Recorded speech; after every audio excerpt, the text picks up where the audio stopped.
तो मैं इनको ले जा रही हूँ। मतलब आपको भी एलर्जी है, यही मतलब था मेरा। है जी मैंने अपना तज्जिया दिया है। ਇਹ ਤਜਜ਼ੀਆ ਕਿੱਥੋਂ ਤੁਸੀਂ ਇਹ ਸਾਰਾ ਸਿੱਖਿਆ ਵਾ ਐਜ਼ ए एनालिस्ट भी ਤੁਸੀਂ ਵਿੱਚ ਹੀ चलो चले छोड़े, आप बात कर रहे थे।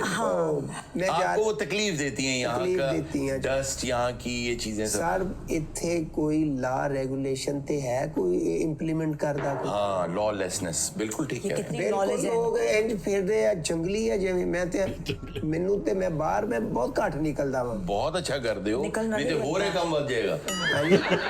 मतलब आपको और ज्यादा बुरा लगना है। बाइक लेके निकलिया वड्डी ट्राली तुसी देखिया होना होगा वो कूड़े दी है ऊपर तक जी जी जी, कूड़ा वाली गाड़ी पहाड़ जी, ਉਹ ਮੈਂ ਉਹਨੇ ਅਚਾਨਕ ਬ੍ਰੇਕ ਲਾਈ ਬ੍ਰੇਕ ਤੁਹਾਨੂੰ ਪਤਾ ਟਰਾਲੀ ਦੀ ਜਿਹੜੀ ਹੁੰਦੀ ਆ ਉਹ ਪ੍ਰੈਸ਼ਰ ਲੈਂਦੀ ਹੈ जी जी जी जी। ਉਹਨੇ ਇਸ ਤਰ੍ਹਾਂ ਕਰਕੇ ਬ੍ਰੇਕ ਲਾਈ ਇੱਕ ਉੱਤੋਂ ਛਾਪਰ ਆਇਆ ਕੂੜੇ ਦਾ ਇੰਜ ਕਰਕੇ ਟੱਕ। ओ मर्ज हो गए उसके अंदर। ओ मेरे मर जो मतलब जाहिर है वो कूड़ा जब इनके ऊपर गिरा होगा तो नहीं मर नहीं। वाली केड़ी गल है? मर्ज नहीं हो गया।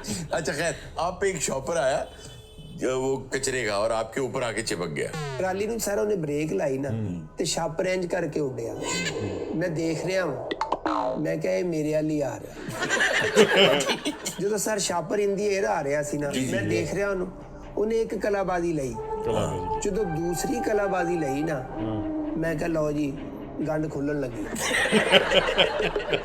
ਉਹ ਮੈਂ ਸੀਨ ਦੇਖ ਰਿਹਾ ਮੈਂ ਹਿਪਨੋਟਾਈਜ਼ ਹੋ ਗਿਆ ਮੈਂ ਮੂਵ ਨਾ ਕਰ ਸਕਾਂ ਮੈਂ ਬੜਾ ਵੀ ਹੁੰਦਾ ਨਾ ਬੰਦਾ ट्रॉमा में आ गए, ट्रॉमा में। ट्रॉमा ਚ ਆ ਗਿਆ ਮੈਂ ਕਿ ਵੀ ਇੱਧਰ ਹੋ ਜਾ ਜੀ। ਮੈਂ ਸਖਤੇ ਨਾ ਦੇਖ ਰਿਹਾ ਵਾਂ ਛਾਪਰ ਮੁਸਲਸਲ ਆ ਰਿਹਾ ਮੈਨੂੰ ਇੰਜ ਲੱਗੇ स्लोमो में आ रहा था नीचे स्लोमो। ਸਰ ਮੈਨੂੰ ਇਸ ਤਰ੍ਹਾਂ ਲੱਗੇ ਜਿਵੇਂ ਸਵਿਮਿੰਗ ਤੁਸੀਂ ਦੇਖਿਆ ਫੱਟੇ ਤੇ ਬੰਦਾ ਇੰਜ ਕਰਕੇ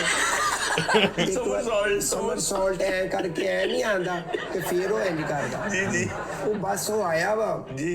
ਜਿਹੜਾ ਛਾਪਰ ਵਾਲਾ ਬੰਦਾ ਸੀ ਜੀ। ਉਹਦਾ ਕੋਈ ਮੈਨੂੰ ਐਡਰੈਸ ਹੋਵੇ ਮੈਂ ਬਰੀਫ ਕਰਾਂ ਵੀ ਸੌਫਟ ਚੀਜ਼ਾਂ ਉੱਪਰ ਰੱਖੀ ਦੀਆਂ ਸਰ ਉਹਨੇ ਫੀਡਰ ਰੱਖਿਆ ਸੀ ਪਹਿਲਾਂ ਬਕਾਇਆ ਚੀਜ਼ਾਂ ਨਰਮ ਥੱਲੇ ਸੀ ਉਹ ਜਦੋਂ ਪਪੀਤਾ ਸਰ ਉਹਦਾ ਜੀ। ਪਪੀਤੇ ਦੇ ਛਿਲਕੇ ਫੀਡਰ ਵੱਜਿਆ ਮੇਰੇ सॉरी, ਬਾਅਦ आई एम वेरी सॉरी। ਇਹ ਮੇਰੇ ਇਧਰੋਂ ਇੱਕ ਇਹ ਇਧਰੋਂ ਕੁਛ ਮੇਰੀ ਇਹ ਝੋਲੀ ਦੇ ਵਿੱਚ ਆ ਗਿਆ अच्छा अच्छा अच्छा।